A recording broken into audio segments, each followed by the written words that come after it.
Good morning, students. All of you are warmly welcome in this YouTube channel that has been planned to provide you online classes in English from ML Common Group of Schools. Students, uh, nowadays we are studying third chapter in the book Vistas, and it is the second video on in that chapter. So let us recapitulate. In this article, that is the end of the earth, Tisani Doshi was a part of a student of on ice program. Describes her experience of a visit to Antarctica. The author says that Antarctica is the best place to study Earth's past, present, and future. When a person sees with his own eyes glaciers retreating and ice shelves collapsing, he can easily guess that the threat of global warming is very real. Antarctica, with simple ecosystem and lack of grim consequences of environmental uh, changes, and to realize what we have little time to react. The author boarded the Russian research ship named the Academic Sokolsky to reach Antarctica. She was in the company of school children who were on what is called a student on ice program. When she reached Antarctica, she had already traveled over 100 hours, crossed 9 time zones, 6 checkpoints, 303 bodies of water, and many coasts. Then you have read that author starts describing the history of Antarctica. She describes 650 million years ago, Antarctica was a great amalgamated landmass known as Gondwana. For 500 million years, it thrived. There was no human population. The climate was much warmer. Flora and fauna flourished. Around the time when the dinosaurs were wiped out, Gondwana was forced to separate into countries, shaping the globe as we know it today. To visit Antarctica is to be part of that history. When we reach Antarctica, we can learn from where we have come from. It is the significance of the journey. We can learn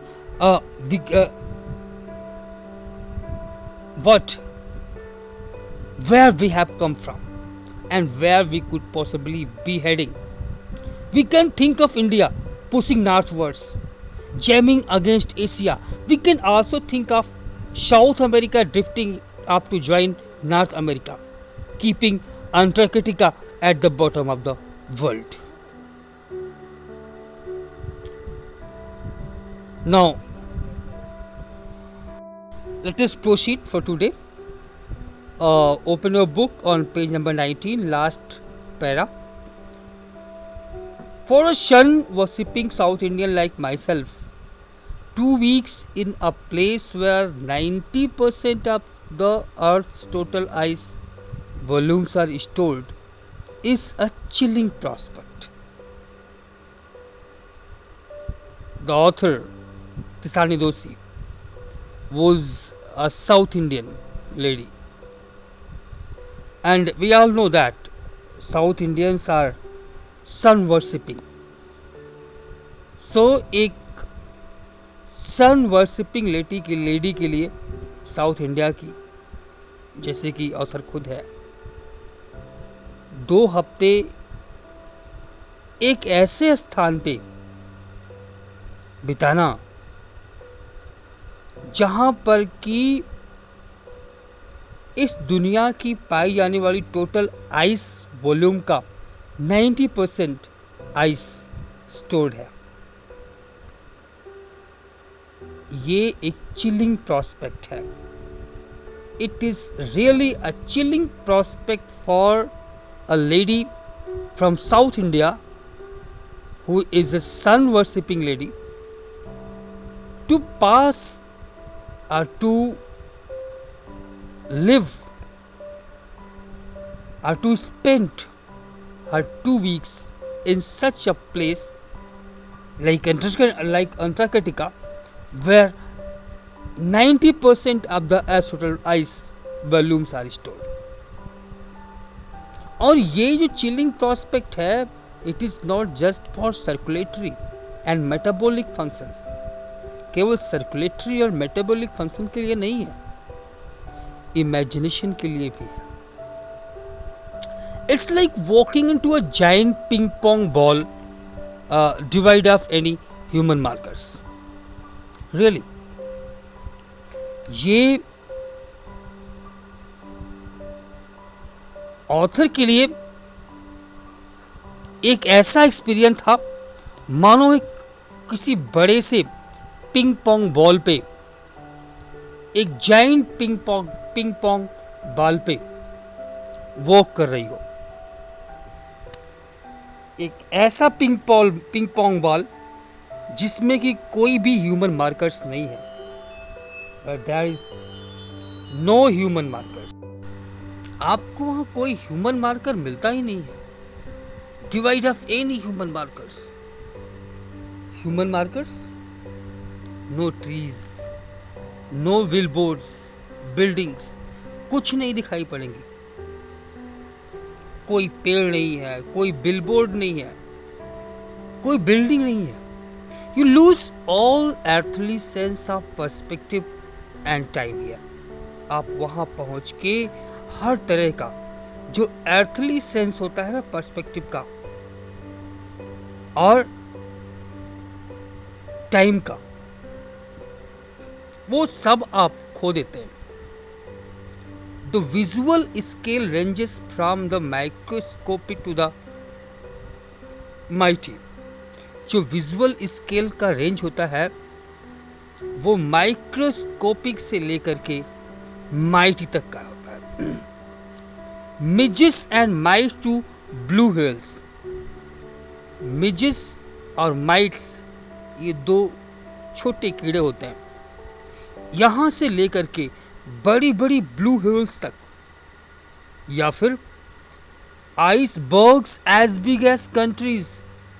आपको icebergs तो इतने बड़े बड़े दिख जाएंगे मानो पूरा देश हो. The largest recorded was the size of Belgium. जो सबसे बड़ा आइसबर्ग जो अब तक रिकॉर्ड किया गया, उसकी साइज उतनी बड़ी है जितना कि बेल्जियम है, जो कंट्री है उसकी साइज का. Days go on and on and on in surreal 24-hour austral summer light and ubiquitous silence, interrupted only by the occasional avalanche or calving ice sheet, consecrates the place. Days continued going on. दिन बीतते गए, दिन बीतते जाते एकदम शेरियल unusual 24 hours के रूप में. Austral summer light, austral anything that is belonging to the southern hemisphere. So southern hemisphere की जो समर लाइट है उनके साथ. एंड एबिक्विटस साइलेंस, साइलेंस, एक ऐसा साइलेंस जो आपको हर तरफ दिखाई पड़ता है. एक ऐसा साइलेंस जो कि बीच बीच में केवल और केवल इंटरप्ट होता है तो ओकेजनल एवलांची के कारण. एवलांची आप सभी जानते हैं, मूविंग आइस को हम लोग या स्नो स्लाइड को एवलांची बोलते हैं. तो बीच बीच में जो एवलांचेस होते हैं तो उसकी ओकेजनल साउंड सुनाई पड़ती है, या फिर कभी कभार आइस शीट काल्व करती है, स्प्लिट करती हैं, तो आइस शीट के स्प्लिट करने की आवाज सुनाई पड़ेगी. अदरवाइज वहां पे आपको कोई भी आवाज सुनाई नहीं पड़ेगी. कॉन्जिकेट्स द प्लेस, जो कि इस स्थान को सैक्रेड या इस स्थान को पवित्र बनाते हैं. It is an immersion that will force you to place yourself in the context of the North geological history. It is an immersion. Immersion means to submerge. Okay, so ये एक immersion है that will force you to place yourself in the context of the Earth's geological history. एक ऐसा immersion है ये जो कि आपको अर्थ के जियोलॉजिकल हिस्ट्री में के कॉन्टेक्स्ट में रखने के लिए मजबूर कर देगा. And for humans the prognosis is not good.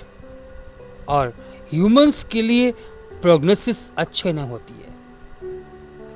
For humans prognosis is not good thing.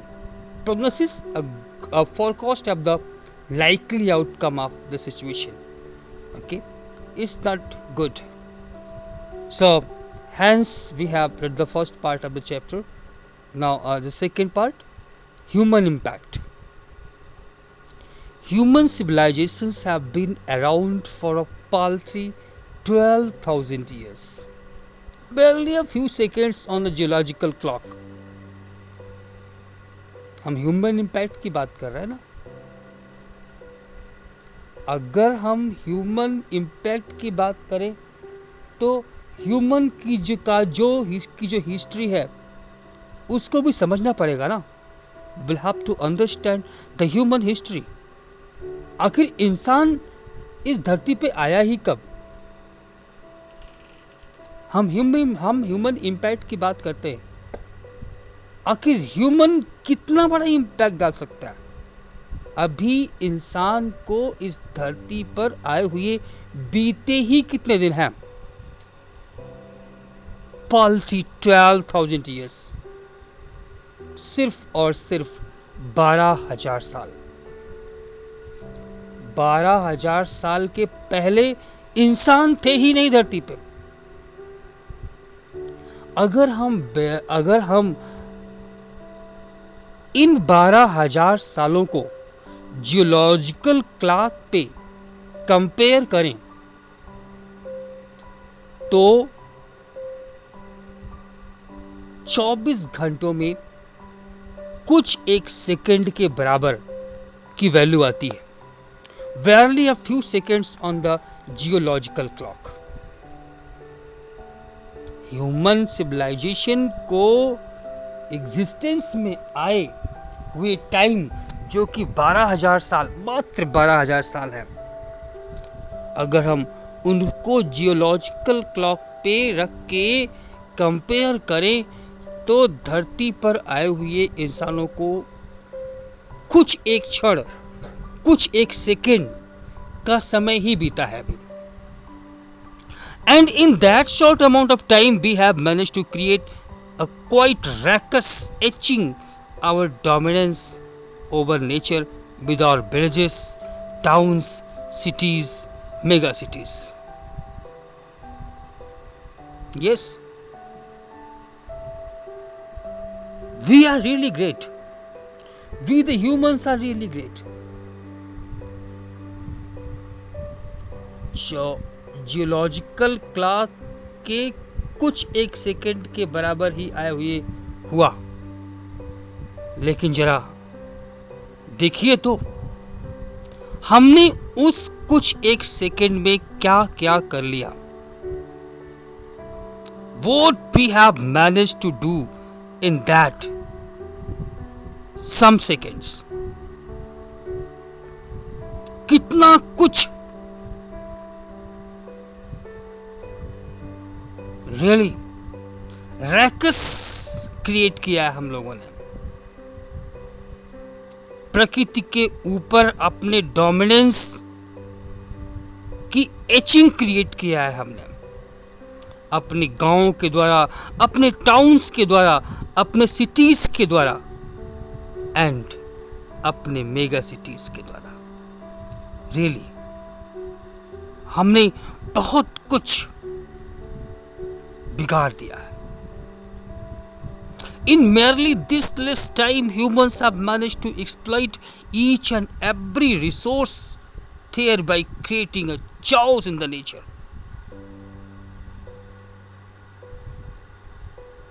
और सबसे बड़ी चीज, the rapid increase of human populations has left us battling with other species for limited resources. And the unmitigated burning of fossil fuels has now created a blanket of carbon dioxide around the world, which is slowly but surely increasing the average global temperature.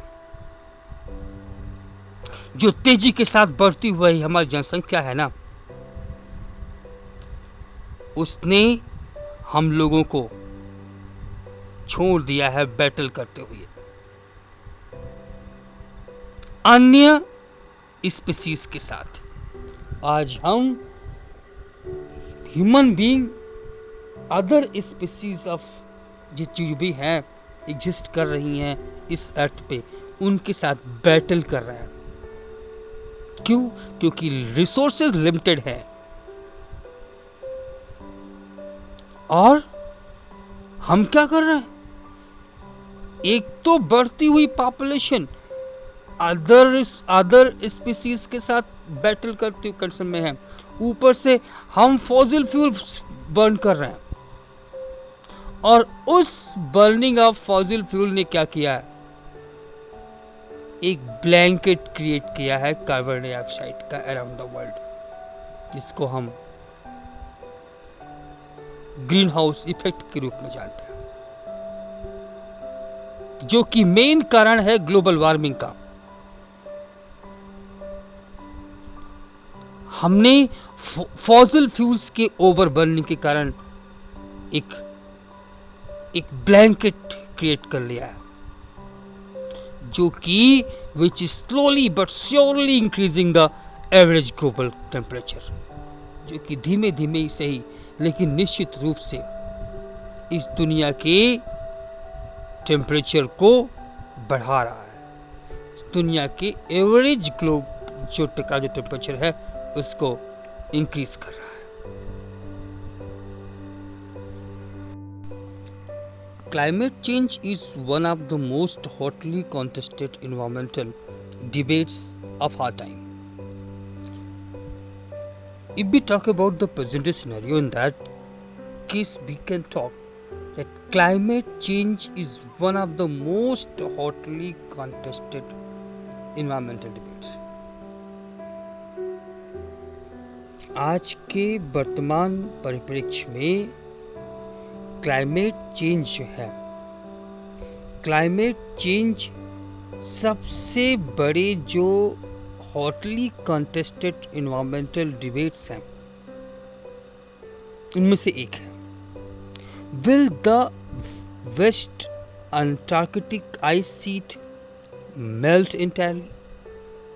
क्या जो waste Antarctic ice sheet है वो पूरी तरीके से melt हो जाएगी? Will the Gulf Stream ocean current be disrupted? क्या जो गल्फ स्ट्रीम ओशियन करंट है वो डिसरप्ट हो जाएंगे?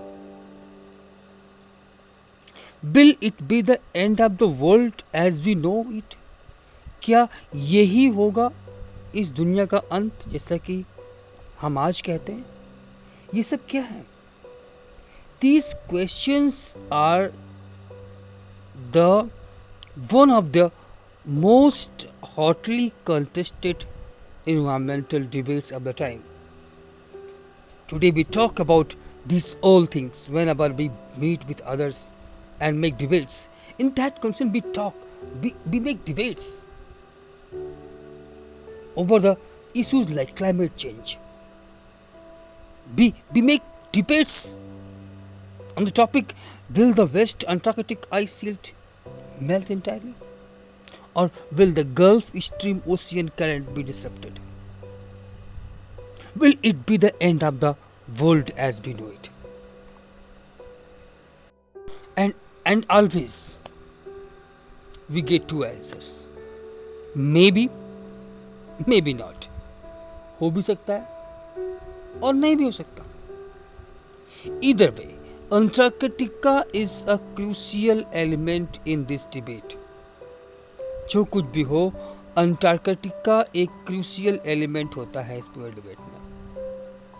Not just because it's the only place in the world which has never sustained a human population and therefore remains relatively pristine. In this respect, तो जो Antarctica है वो crucial element इसलिए नहीं है, मात्र इसीलिए ये क्रूशियल एलिमेंट नहीं है कि यही इस दुनिया का एकमात्र स्थान है जहां पर पॉपुलेशन अभी तक सस्टेन नहीं हुई है और इसीलिए ये प्रिस्टीन है. इस मामले में इससे भी ज्यादा एक और इम्पोर्टेंट मुद्दा है, but more importantly because it holds in its ice ice cores 500 million year old carbon records trapped in its layers of ice. तो जो ये अंटार्कटिका है वो आज के हर एक डिबेट या एनवायरमेंटल डिबेट का मुख्य मुद्दा इसलिए बनता है क्योंकि अपने आइस कोर्स में 500 million year old carbon record को दफन करके रखा है इस अंटार्कटिका ने. यस, ये डिबेट का मुद्दा इसलिए नहीं है कि यहां पर पॉपुलेशन सस्टेन नहीं कर पाई है, इसलिए नहीं है कि ये पॉपुलेशन ना होने के कारण ये अभी भी अपने प्रिस्टीन फॉर्म में है, बल्कि इसलिए बर्निंग इशू है क्योंकि अपने आइस कोर्स में 500 million year old carbon record को ट्रैप करके रखा है अपने आइस के लेयर्स में.